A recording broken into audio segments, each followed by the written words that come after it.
Hello friends, welcome back to my channel. कैसे हैं आप सब? होप आप सब अच्छे होंगे। जैसा कि आप सबको पता ही हमारी फाइनेंशियल अकाउंटिंग की सीरीज़ चल रही है, जिसमें आज हम अपना नेक्स्ट टॉपिक पढ़ने वाले हैं, जो कि है disadvantage of double entry system. जैसा कि डबल एंट्री सिस्टम के हम प्रॉफिट के बारे एडवांटेजेस के बारे में पढ़ चुके हैं, तो हमें पता है कि जब किसी भी चीज़ का एडवांटेज होता है तो उसका डिसएडवांटेज भी होता है।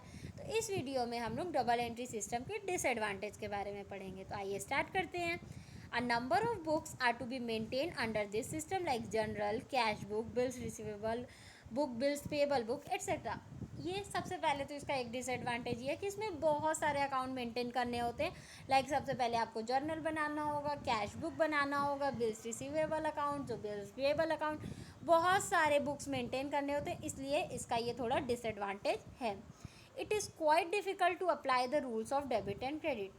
डेबिट और क्रेडिट के रूल्स को अप्लाई करना थोड़ा डिफ़िकल्ट हो जाता है, ठीक है। Error of omission. Error of omission की गलती अब कैसे होती है? If a transaction remains altogether unrecorded in the book of original entry, then it can be pointed out in double entry system. ऐसा होता है कि अगर कोई ट्रांजेक्शन रिकॉर्ड ही नहीं किया गया ओरिजिनल बुक में यानी जनरल में, तो वो हमारे डबल एंट्री सिस्टम की किसी भी चीज़ में रिकॉर्ड नहीं होगा। तो इसको बोलते हैं एरर ऑफ ओमिशन। अगर कोई भी ऐसे ट्रांजैक्शन है जिनको जनरल में ही रिकॉर्ड नहीं किया गया, तो उनको ना ट्रेडिंग में किया जाएगा, ना पीएल में किया जाएगा, ना बैलेंस शीट में, तो जिससे कि गलती होने के चांसेस होते हैं। नेक्स्ट है आपका error of commission. If wrong amount is recorded in the book of original entry, then it can't be pointed out by double entry system. मान लीजिए कभी ऐसा होता है कि कभी बाई मिस्टेक कोई गलत अमाउंट लिखा जाता है, ठीक है, रिकॉर्ड कर दिया जाता है हमारी ओरिजिनल बुक में, हमारी ओरिजिनल बुक ऑफ अकाउंट में यानी जनरल में, तो जो आगे की चीज़ें हैं उसमें भी सारे अमाउंट गलत ही होंगे, जो कि डबल एंट्री सिस्टम के द्वारा पॉइंट आउट नहीं किया जा सकता है।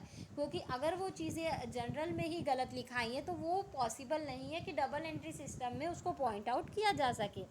जैसे एक एग्जाम्पल दिया हुआ है, फर्नीचर परचेज ₹20,000, ठीक। कोई भी बिजनेस है वो 20,000 का फर्नीचर परचेज की, तो इसके लिए एंट्री क्या होनी चाहिए? जैसा कि हम लोग पढ़े थे, debit what comes in and credit what goes out. तो कंपनी के पास क्या आया? फर्नीचर। तो फर्नीचर अकाउंट को हम लोग डेबिट करेंगे और कंपनी के पास से क्या गया? 20,000 रुपये कैश गए, तो हम लोग टू कैश अकाउंट क्रेडिट करेंगे, ठीक है। टू कैश अकाउंट का मतलब कि ये क्रेडिट है, यहाँ पे क्रेडिट वर्ड नहीं लिखा था, टू लिखा था। तो furniture account debit to cash account 20,000, ठीक है। 20,000 का फर्नीचर आया, 20,000 कैश गया, सही एंट्री तो ये हुई। लेकिन गलती से लिखा गया furniture account debit to cash account 2,000, ठीक है। बाई मिस्टेक इंसान ही तो है, इंसान से ही तो गलती होती है। 20,000 की जगह 2,000 लिखा गया, एक ज़ीरो लिखाना भूल गया, तो ये आगे जाके कभी कोई फाइंड आउट कर पाएगा कि ये मिस्टेक यहाँ पे कमीशन की गलती है, मतलब यहाँ पे जो अमाउंट है उसकी गलती है, 20,000 का खरीदाया था 2,000 लिखा है।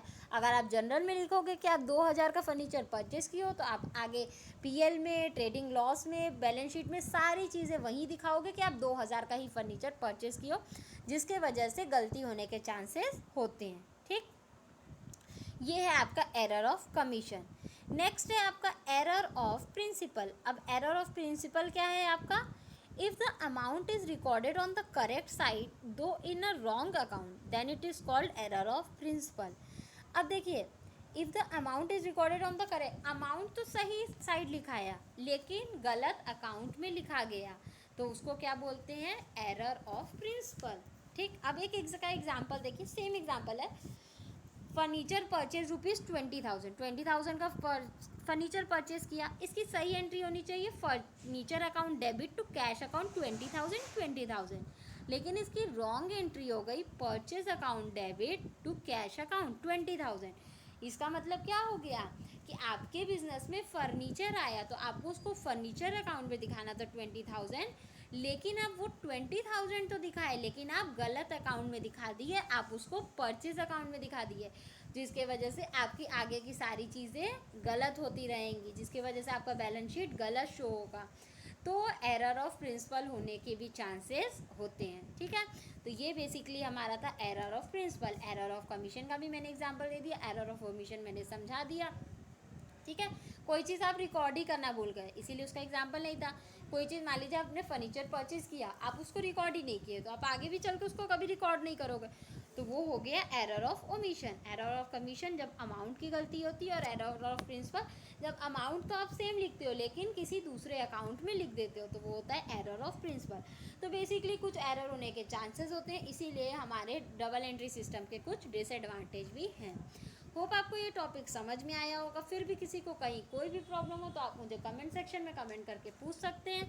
Thank you so much. Please like, subscribe and share my channel. किसी को इस सब्जेक्ट या किसी भी सब्जेक्ट के नोट्स परचेज करने हो तो वो मेरा डिस्क्रिप्शन बॉक्स चेक कर सकता है। Thank you.